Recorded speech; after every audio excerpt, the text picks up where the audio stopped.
Is the man who is well known for advocating for road safety in this country. Thank you for your He kind has words. walked a number of kilometers going to Fort Fotol from Kampala. That is the latest. From Kampala to Fort Fotol, that is about 300 kilometers.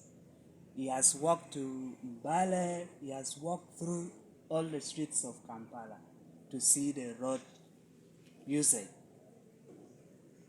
I have a question for you.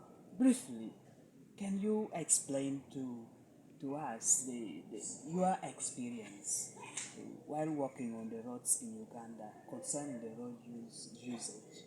Are Ugandans using the roads well? What is your experience? Thank you very much. Thank you for your kind words and a nice introduction. I'm honored to speak to you. One, my experience, my observation is simple and straight. If we don't change our behavior, we are headed for catastrophe on our roads. If the government doesn't wake up and crack the whip on enforcement, we will continue counting the numbers until we are victims. If we don't design the infrastructure that is friendly and supports all road users, we are the next victims. Before we enter into the actual matter, what is what do you like about walking? Is it very fun or Oh yeah! Walking is life. Oof. If I compare my life before I started walking and life right now, how I feel, how my body is, it's like a difference between day and night. I feel like a young boy. I'm energized, physically fit. Walking is fun. There are places you pass in a car, and there are things you don't get to see. But when you get there walking, what you see, what you experience, it's different. Uganda is a beautiful country, awesome people, but we don't ever get to experience it when you drive through zooming at 100 kilometers per hour. Slow down, get out of the car, walk. Hey, talk to the people. They are nice people. Thank you so much. You have given me some light of what is very important. For me, I've been moving also across the country, but on a bus. I've not been walking. Try to walk in your town. Try to walk in your village. Start walking in your neighborhood where you stay. Even the way you connect with people will change. According to the way you started your statement, seems there are some issues that need to be addressed. What are the gaps you have seen in as far as road safety is concerned? Just some background. If you look at most of the urban areas, they are heavily built up. The urban population is growing. The last time we checked the report, we were growing at 16%. I think at the moment what I checked from you, boss, is up to 25% of Ugandans are living in the urban centers. So which means the pedestrian population in the urban centers is gone up. What do we have? The last report that came from World Bank, we had more than 50% of people in Kampala walking to work and walking back home. Not by choice, but by conditions. Excuse me. But let's come and look at the infrastructure we have. Our roads and everything are designed purely for cars.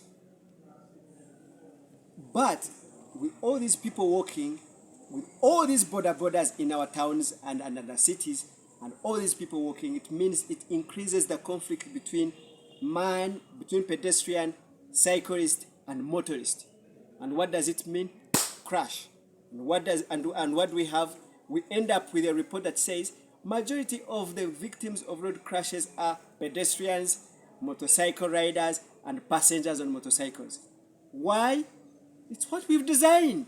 So we need to rethink the infrastructure and make sure it's conducive and palatable and safe for all the road users.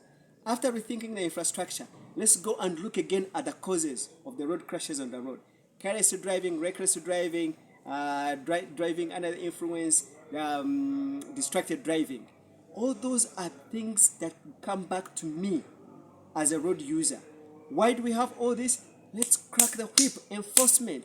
People are speeding. You see people driving on the road like they're on a race. No. Make sure the speed limits are enforced.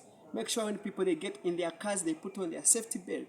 Make sure when people I can go on and on and on and on and on. Yeah, but we need to behave differently. You have talked of the enforcement, and we are aware that our country has beautiful laws and regulations that would have really ensured that our roads are safe. Why do you think our laws are ineffective in mitigating these issues?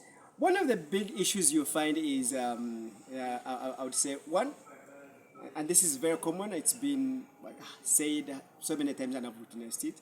You know, the police officer, the traffic police officers are accepting kidogo.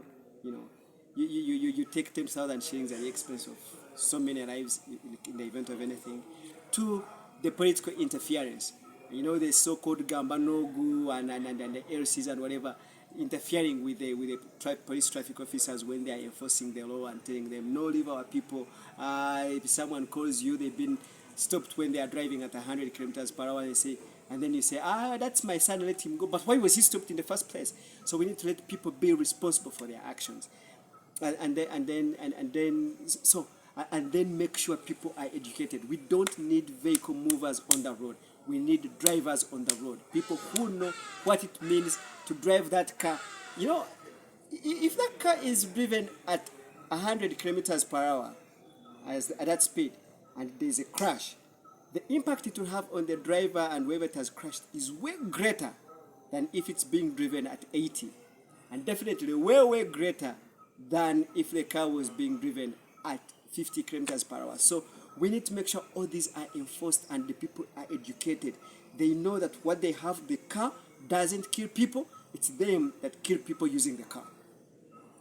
What more can policy makers do to ensure that our roads are safe? Let them make sure the people who are enforcing and implementing road safety are facilitated, they have money to do their job, and then get out of their face. Empower people, let them do their job. You will see results. You will get home safe. I am a road user. You are the road user too. And everybody is a road user. What can we do individually to ensure that we are safe when we are using the roads? If you are a driver, drive carefully. Follow all the road signs. And where the road signs do not exist, be responsible. Avoid speeding.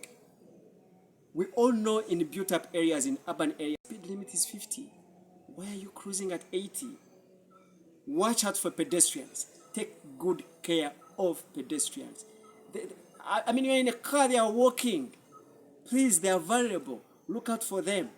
And when you get around school areas, slow down and stop. Let kids cross the road.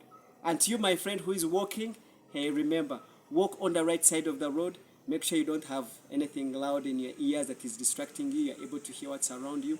Walk on the right side of the road. See the oncoming traffic. And if you're crossing the road, remember what they taught us when we were babies? Look left, look right. Look right again. If it is clear, cross the road. You'll be safe, my friend. I am thinking of how I can implement the advice of looking left, looking right on the streets of Kampala. It's I possible. think about that. It's possible. I've been on the streets of Kampala. I've clocked more than 4,000 kilometers on the streets of Kampala. So far, so good.